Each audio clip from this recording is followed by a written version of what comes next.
Bonjour à tous et bienvenue dans cette vidéo dans laquelle je vais avoir besoin d'un coup de main pour résoudre trois problèmes de la vie presque quotidienne. Et nous allons voir que pour résoudre ces problèmes, il va falloir faire appel à des notions de physique et de chimie. Voici le document qui a été distribué en cours et que nous allons essayer de compléter maintenant dans cette vidéo de correction. Tout d'abord, posons-nous la question de savoir quel est le point commun entre ceci et ceci. La réponse, elle est évidente, c'est la physique-chimie. Alors la physique, dans ce crochet, elle est où? Elle est dans le fait que c'est un crochet qui permet de déterminer le poids de la valise. Et le poids de la valise, le poids, c'est cette force invisible qui attire un objet vers le bas. Cette force dépend donc de la gravité, mais elle dépend également de la masse, puisque plus la masse sera grande, plus le poids sera grand. On y reviendra dans quelques instants. Où se casse la physique-chimie? Dans le Doliprane. Doliprane qui peut être du paracétamol, de l'aspirine. Eh bien, c'est dans les molécules. Molécules de paracétamol, molécules d'aspirine. Et enfin, la physique dans une fusée, elle est assez évidente. La fusée, pour décoller, il va falloir qu'elle vérifie une condition importante. Déjà, la fusée, elle est soumise à son poids. Ensuite, grâce au carburant, il va falloir exercer une poussée pour que la fusée puisse décoller. À quelles conditions la fusée peut décoller? Eh bien, à la condition que la poussée qui va tirer la fusée vers le haut soit plus grande que son poids. Nous allons donc maintenant résoudre une succession de problèmes grâce à la physique-chimie. Le problème numéro 1 sera le lancement de la fusée. Le problème numéro 2 sera le supplément bagage à l'aéroport. Et le problème numéro 3 sera comment choisir le bon médicament. Dans le problème numéro 1, on nous donne comme document le triangle dans lequel il y a le poids, la masse et la gravité. Et dans la première question, on nous demande simplement d'écrire les formules du poids, de la masse et de la gravité. Eh bien, pour le poids, je cache la lettre P et il me reste M fois G. Pour la masse, je cache la lettre M, il me reste P divisé par G. Et pour la gravité, je cache la lettre G et il me reste P divisé par M. Dans la question 2, j'ai deux schémas, je dois choisir le bon. Mais le bon, c'est lequel? C'est celui qui correspond à une fusée qui peut décoller. Dans le premier schéma, le poids est plus grand que la poussée. Ça veut dire que la force qui maintient la fusée sur Terre est plus grande que celle qui essaye de tirer la fusée vers le haut. Donc forcément, le bon schéma, c'est le deuxième. Puisqu'on voit que la flèche représentant le poids est beaucoup plus petite que celle qui va tirer la fusée vers le haut. Du coup, dans la question 3, on en déduit la condition sous laquelle le poids permet à la fusée de décoller. Eh bien, il faut que la poussée soit plus grande que le poids. Ou autrement dit, il faut que le poids soit plus petit que la poussée. Concrètement, il faut simplement que la force qui tire la fusée vers le haut soit beaucoup plus grande que celle qui la maintient au sol. Dans la question 4, on va appliquer les formules qu'on a extraites du triangle. Donc on nous demande quoi? On nous demande de calculer le poids. Donc on retourne sur le triangle, je cherche le poids, je vais donc utiliser M fois G. Combien vaut M, combien vaut G? Là est toute la question. Alors la masse, on va regarder dans le document qu'on nous a donné, on voit qu'elle vaut 800 000 kg. La gravité est donnée dans la question, eh bien j'ai simplement qu'à les multiplier. Et j'obtiens que le poids vaut 8 millions de newtons, newton étant l'unité du poids. Dans la question 5, je dois convertir en kilonewtons mes 8 millions de newtons. Et on vous dit qu'un kilonewton, c'est 1000 newtons. Je vais donc simplement enlever 3 zéros à mon résultat précédent. Et donc le poids qui vaut 8 millions de newtons en kilonewtons, ça fait 8000 kilonewtons. Dans la question 6, on nous dit que le décollage de la fusée nécessite que la poussée soit supérieur à 2 fois le poids. Donc pour décoller, la poussée doit être plus grande que 2 fois le poids.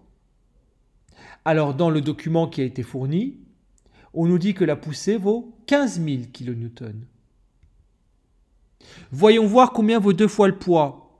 Eh bien, le poids, on l'a calculé à la question précédente, il vaut 8000 kN. Donc 2 fois le poids, c'est 2 fois 8000, c'est-à-dire 16 000 kN.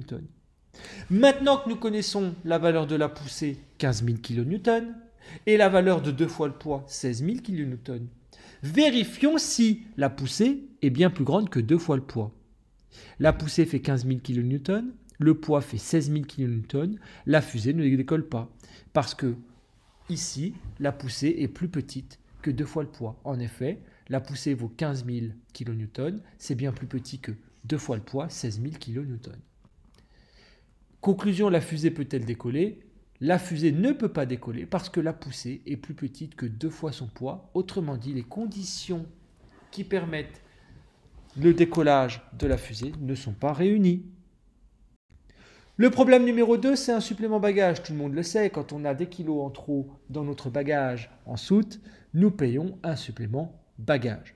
Dans le document, on nous dit que si le bagage qu'on veut mettre à la soute dans la soute de notre avion dépasse les 20 kg, alors on va devoir payer 8 € de plus par kilo. Et la facture peut vite grimper.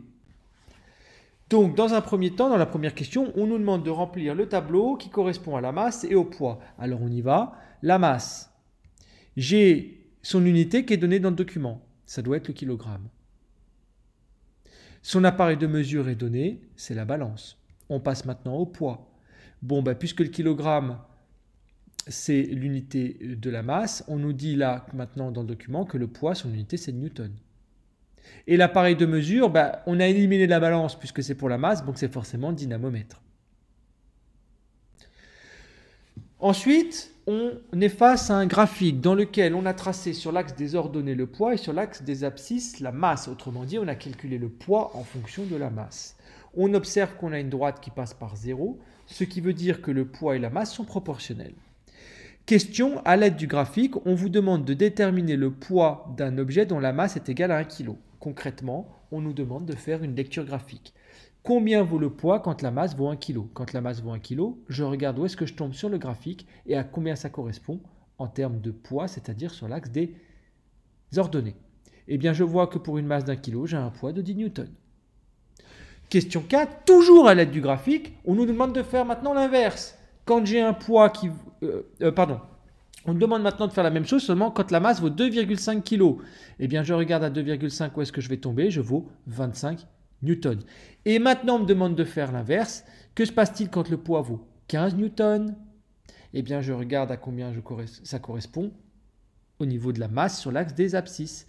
Eh bien, 15 newtons correspond à une masse de 1,5 kg. Et maintenant, même question, que se passe-t-il quand je suis à 22,5 newtons, c'est-à-dire entre 20 et 25? Eh bien, je regarde à combien je tombe entre 2 et 2,5, c'est-à-dire 2,25 kg. Dans la question numéro 7, j'ai une valise et on me demande de représenter la flèche qui représenterait le poids de la valise, sachant que le poids de la valise vaut 150 newtons. Et on me dit qu'un centimètre doit correspondre à 50 newtons. Donc ma flèche doit faire 3 cm, puisque je dois arriver à 150 newtons. 1 cm, c'est 50 newtons. 2 cm, c'est 100 newtons. Donc 3 cm, c'est bien 150 newtons. Je fais donc une flèche qui part du milieu de ma valise, du point G, le point de gravité, le centre de gravité, et ma flèche doit faire 3 cm. Ensuite, on vous dit que M. Borel, c'est moi, va partir se dorer la pilule sous le soleil des Bahamas. Yeeha. Le crochet peseur que j'utilise pour peser ma valise affiche 240 newtons. Et on va vous demander si je vais devoir payer un supplément bagage. Donc, on y va. On sait que le poids de ma valise fait 240 newtons. On sait que la valeur de la gravité fait 10 newtons. Autrement dit, dans mon triangle, je connais P et je connais G. Forcément, je cherche M. Donc, je vais faire P divisé par G. 240 divisé par 10. La masse de ma valise fait 24 kg. Si je me réfère au document que j'ai présenté en introduction de ce problème, si mon bagage fait plus de 20 kg, je vais devoir payer 8 € par kilo supplémentaire. Mon bagage fait 24 kg, j'ai donc un dépassement de 4 kg. Je vais donc devoir payer 4 fois 8 €, c'est-à-dire 32 € de supplément bagage. Donc finalement, La masse de mon bagage autorisée, la masse autorisée par la compagnie aérienne en soute est de 20 kg. La masse de la valise de M. Borel, c'est toujours moi, fait 24 kg. Est-ce que je vais devoir payer un supplément bagage? Oui. Pourquoi? Parce que mon bagage, 24 kg, est plus grand que ce qui est autorisé, 20 kg. Et combien je vais devoir payer? 8 € par kilo en plus. J'ai 4 kg en plus, je vais donc devoir payer 32 €. Dans le problème numéro 3, on veut savoir quel médicament je vais devoir prendre pour traiter par exemple une douleur de type fièvre. On va s'intéresser à du Doliprane, mais sous deux formes différentes, un comprimé et un cachet effervescent, celui qu'on met dans l'eau et qui pétille. D'accord? Et ici, on donne deux courbes. La courbe en pointillé correspond au cachet effervescent, la courbe en trait plein correspond au cachet normal. Et ici, vous avez la zone active, c'est-à-dire si vous êtes dans cette bande, zone active, alors ça veut dire que le médicament agit sur votre douleur. Le temps de prise du médicament pour le médicament en comprimé, il vaut 20 minutes. Je l'ai pris à la 20e minute. Pour le effervescent, 10 minutes. Le temps de débit de zone active pour le comprimé, 50 minutes.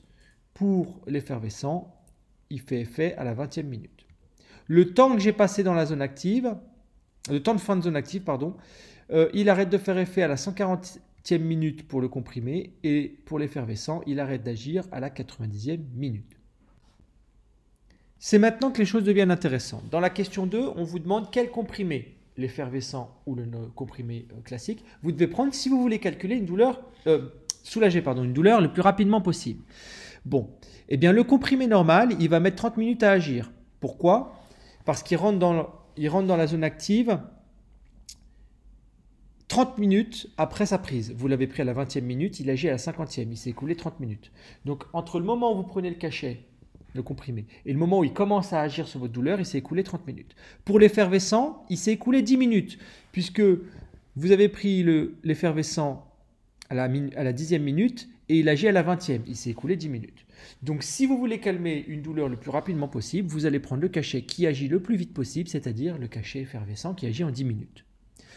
Maintenant, dans la question 3, on ne cherche pas à calmer une douleur le plus rapidement possible, on cherche à calmer une douleur le plus longtemps possible. Donc, on va choisir le médicament qui a la zone active la plus longue. Eh bien, le comprimé rentre dans la zone active à la 50e minute, il en sort à la 140e minute, il va donc agir sur votre douleur pendant 90 minutes.